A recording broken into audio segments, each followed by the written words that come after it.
हमें हर तरीके के नंबर का ऑपरेशंस पढ़ना है, मतलब इनको कैसे ऐड, सब्ट्रैक्ट या मल्टीप्लाई करना है, ये सब, या फिर डिवाइड।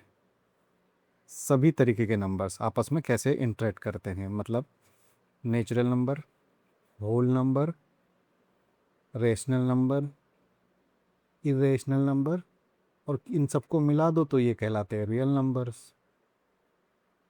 तो हमें इनको एग्जैक्ट ये नहीं पढ़ना कि ये आपस में खुद में ये क्या है, हमें ये पढ़ना है कि इनका ऑपरेशन कैसे होगा, ये कैसे रिएक्ट करते हैं खुद में, ऑपरेशंस पढ़ना है इनका, ताकि हमारा कैलकुलेशन आसान हो, इजी हो। तो ठीक है, बट थोड़ा बहुत नाम भी जान लेंगे कि नेचुरल नंबर किसको कहते हैं, होल नंबर किसको कहते हैं, थोड़ा बहुत देख लेंगे। नेचुरल नंबर कहते हैं काउंटिंग नंबर्स को, यानी जिस लोगों ने जिस चीज़ से सबसे पहले काउंट करना स्टार्ट किया था, तो वो है 1, वो ये है 1 2 3, इन सभी नंबर्स को नेचुरल नंबर कहते हैं, यानी काउंटिंग नंबर्स। और इसमें अगर ज़ीरो को ऐड कर दो तो ये होल नंबर्स कहलाता है। ये सिंपल सी बात है, हमें पता होगा कि नेचुरल नंबर को ऐड कैसे करते हैं, जैसे 2 + 2 4 आएगा, 3 + 7 8 आएगा, या 5 - 4 1 आएगा। तो नेचुरल नंबर आपस में कैसे इंटरेक्ट करते हैं, ये नॉर्मल सी चीज़ें तुमको मालूम होगी। नॉर्मल ऑपरेशन जिसमें है एडिशन, सब्सट्रैक्शन, मल्टीप्लिकेशन और डिवीज़न। तो हमें यहाँ पर एक जो सबसे इम्पोर्टेंट चीज़ है वो पढ़ना है, जिसको बोलते हैं डिवीज़न बाय ज़ीरो। ये पढ़ना है, यानी किसी भी नंबर को जब हम ज़ीरो से डिवाइड करते हैं तो क्या आएगा। तो any number divide by zero is equal to what.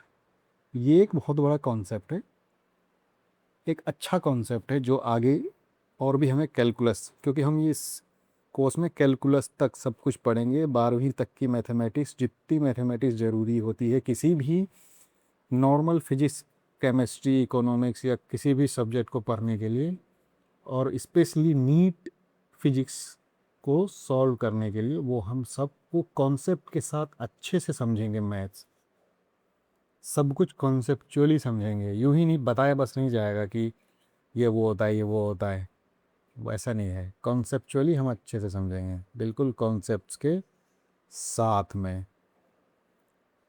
तो अब हम देखते हैं सबसे पहले division by zero. Division by zero को समझने के लिए सबसे पहले समझते हैं कि डिवीज़न होता क्या है। नॉर्मली जो तुमको पता होगा वो ये होगा कि एक, जैसे अगर हमारे पास 12 है डिवाइड बाय 3, इसका मतलब ये है कि 12 को 3 हिस्सों में डिवाइड करो तो 4 4 4 ये आएगा, यानी 3 हिस्सों में करोगे तो 4 4 करके आएगा, तो हमारा क्वोशिएंट आता है 4। ठीक है, तो क्वोशिएंट आ गया 4। अब बट अगर इससे हम देखेंगे डिवाइड करने वाले तरीके से, तो हमें डिवीज़न बाय ज़ीरो नहीं समझ आएगा। इसलिए हम इसको एक किसी और, सब डिवीज़न का एक और मतलब होता है, जो मैथमेटिकली हम डिवीज़न को एक इस तरीके से समझ सकते हैं कि एक नंबर को कितनी बार सब्ट्रैक्ट किया जाए। मतलब अगर हमारे पास 12 डिवाइडेड बाय 3 है, इसका मतलब ये है कि 3 को 12 में कितनी बार सब्ट्रैक्ट किया जाए कि हमारे पास ज़ीरो रिमाइंडर आएगा। यूजुअली ये करते भी यही हैं हम, डिवाइड जब करते हो तो ये करते यही हैं, 3 चौको 12 ज़ीरो, तो यही करते भी हैं। तो देखो 12 - 3 किया, 9 आ गया। अब ये 9 यहाँ आया, 9 - 6 ये 6 बन, 9 - 3 6 आ गया। अब फिर इस 6 को 6 यहाँ, 6 - 3 3 3, तो टोटल कितना बना 4। टोटल हमारे पास आ गया ये 1 2 यानी 4 बार डिवाइड करने के बाद, 4 बार सब्ट्रैक्ट करने के बाद हमारे पास रिमाइंडर यानी फाइनली ज़ीरो मिल गया। यानी 12 में जब हम 3 को 4 बार माइनस करते हो तो हमारे पास ज़ीरो आ जाता है, इसलिए हमारा ये डिवीज़न का आंसर 4 आएगा। बट अगर हम इसी चीज़ को 12 डिवाइडेड बाय ज़ीरो करें तो ज़ीरो को कितनी बार भी डिवाइड करो वो हर बार 12 ही देगा। ये फिर 12 यहाँ आके फिर -0 फिर 12 देगा। इसका मतलब कोई सर्टेनिटी नहीं है, मतलब कोई अंत नहीं है इसका, ये नेवर एंडिंग प्रोसेस है। यहाँ कहो बेमतलब की बात है ये, इसी और बेमतलब की बात को मैथमेटिक्स में कहते हैं नॉट डिफाइंड। तो किसी भी whole number divided by zero not defined होता है।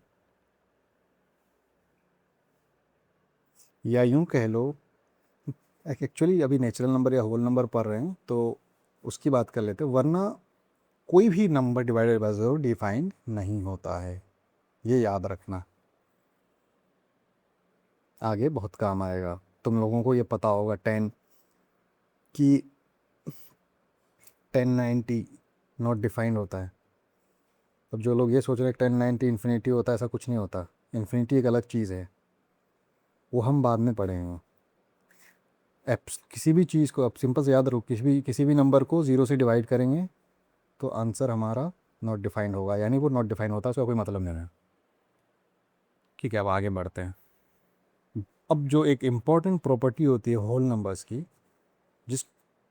जिसका देखो प्रॉपर्टी बहुत सारी है बट कुछ प्रॉपर्टीज़ इंपॉर्टेंट है, यानी जो हमारा कैलकुलेशन आसान बनाएगा। और तुम 6 क्लास में तो हो नहीं कि तुमको सारी प्रॉपर्टी बताया जाए, एसोसिएटिविटी, डिस्ट्रीब्यूटिविटी, और अगर तुम हो भी तो भी उससे कोई मतलब नहीं है, क्योंकि हमें वो पढ़ना है जिससे हमारा कैलकुलेशन आसान हो, हम फिजिक्स को और बाकी दूसरे सब्जेक्ट्स को आसानी से समझ सकें बहुत ही अच्छे तरीके से।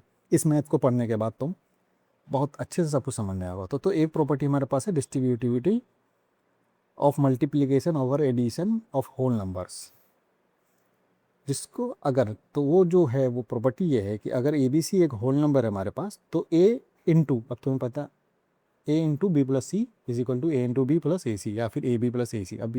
अभी ये छोटी छोटी चीज़ें हैं जो तुम बचपन में जानती होगी कि हम A इंटू बी ऐसे लिखते हैं, तो ये, और या फिर AB प्लस सी का मतलब है A इंटू बी प्लस सी। अब ये छोटी छोटी चीज़ें हम मान के चल लेंगे, तुमको आती होंगी, ये बहुत ही बेसिक चीज़ें हैं। ये तो नॉर्मल, तुम नीट की तैयारी कर रहे हो, तुम 12th में हो, किसी भी चीज़ में हो, तुम्हें इतना तो आता होगा। तो अब देखो इस प्रॉपर्टी का यूज़ हम बहुत अच्छे तरीके से करते हैं। पहले तो ये एग्जांपल देख लो उसके लिए कि एग्जांपल कैसे काम आता है। जैसे 2 इंटू 3+5, तो ये आएगा A, जैसे 2A हो गया, B हो गया 3 और 5 हो गया C। तो 2 इंटू 3 प्लस 2 इंटू 5, यानी 2 एक बार 3 से मल्टीप्लाई, 2 एक बार 5 से मल्टीप्लाई, तो 6 प्लस 10 इज इक्वल टू 16। फिर 2 7 प्लस 2, तो 2 एक बार 7 से मल्टीप्लाई, 2 एक बार 2 से मल्टीप्लाई, तो 14 प्लस 4 इज इक्वल टू 18। ये हमारा आंसर आ गया। अब इसका एक बहुत बड़ा फ़ायदा होता है कि बहुत बड़े बड़े कैलकुलेशन, थोड़े डिफ़िकल्ट काइंड ऑफ कैलकुलेशंस, इससे हमारा आसान हो जाता है। ये कैसे, भी देखो एक एग्जांपल लेते हैं।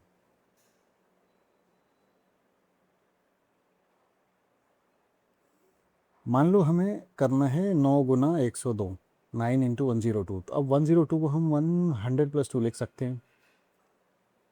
तो अब ये 9 इंटू 100, फिर 9 इंटू 2, तो यह 900 प्लस 18, 918। अब होता क्या है कि एक बहुत ही एक बड़ा सा मल्टीप्लिकेटिव प्रॉब्लम हमारा एक सिंपल एडिशन प्रॉब्लम में चेंज हो गया। और ये पॉसिबल होता है distributivity of multiplication over addition of whole numbers की प्रॉपर्टी की वजह से। एक्चुअली ये प्रॉपर्टी बहुत सारे नंबर्स पे लगता है, नेचुरल नंबर पे भी होता है। अब natural obviously whole number natural number को अपने अंदर इंक्लूड रखता है, क्योंकि whole number natural plus zero है, तो ऑब्वियसली नेचुरल नंबर फॉलो करता है इसको। रेशनल नंबर भी फॉलो करते हैं इसको, इरेशनल नंबर भी फॉलो करते हैं, वो सब खैर हम बाद में देखेंगे। और एक सबसे इम्पॉर्टेंट बात जो हम तुमको पहले ही बता चुके हैं वो ये है कि हम वही चीज़ें पढ़ेंगे जिससे हमारा कैलकुलेशन आसान हो और जिसको तुम्हें जानने की ज़रूरत है। बाकी कोई चीज़ नहीं पढ़ेंगे, उसका कोई यूज़ भी नहीं है, बस उसका नाम जानने से कोई फ़ायदा नहीं होता। ठीक है, अब नेक्स्ट जो हम पढ़ने वाले हैं, हमारा नेचुरल नंबर हो गया और होल नंबर हो गया। अब नेचुरल और होल नंबर के बाद जो डिस्कवर हुआ था वो था नेगेटिव, मतलब